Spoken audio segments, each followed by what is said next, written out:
त्यावेळेला जे महाराष्ट्रामधले जे शिवसैनिक गेले होते त्याच्यामध्ये बाळा नांदगावकर पण होते आणि तो ढाचा जेव्हा पडला ढाचा पडल्यानंतर तेथे जो ज्या विटा होत्या त्यातली एक वीट त्यावेळेला बाळा नांदगावकर घेऊन आले होते.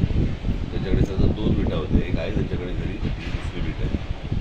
आणि त्यांनी जरी वीट बघितली त्याचं वजन बघितलं तर तुमच्या लक्षात येईल की त्यावेळेचं कन्स्ट्रक्शन काय होतं. का चांगलं होतं कन्स्ट्रक्शन विचारा. कारण टेंडर्स निघायचे नाही.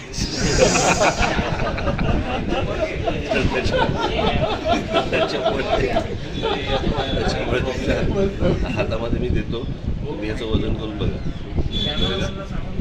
पण आज जेव्हा आता बाळा नांदगावकरांनी ही तुम्हाला दिलेली आहे तो एक ऐतिहासिक दिवस होता. आज काय वाटतंय तुम्हाला? आज खरं तर ते त्यांना बाळासाहेब ठाकरेंना द्यायचं होतं, ते आज नाही आहेत, त्यामुळे ते तुमच्याकडे देत आहेत.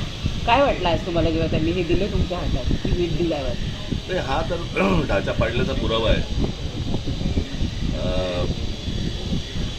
आता बघा, राम मंदिर त्याच्या ज्या विटांमधनं बांधलं त्यातली पण एक वीट आणायची, म्हणजे जी उठली असेल ती. कारण अजून मला असं वाटतं मंदिर अजून बांधायचं आहे, पूर्ण व्हायचं आहे. तर ती एक वीट मला असं वाटतं मी लवकरच मिळेल. आज बाळासाहेब नाही आहे परंतु त्यांचं स्वप्न पूर्ण झालं आहे आणि त्यावेळीचं म्हणजे बाळा नांदगावकरांनी मनात प्रण केला होता की मी देईन आणि ती आज तुमच्याकडे दिलेली आहे. आज बाळासाहेब असते तर त्यांना काय वाटतं? आनंद झाला असता, खूप आनंद झाला असता. आनंदात काय म्हटले असते?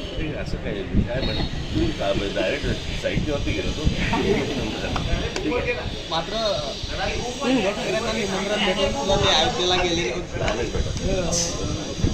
इतर काही मुद्द्यांवर रोजच्या घडामोडी पाहण्यासाठी राजकीय दर्शन न्यूज चॅनल सबस्क्राईब करा आणि बेल आयकॉन दाबायला मुळीच विसरू नका.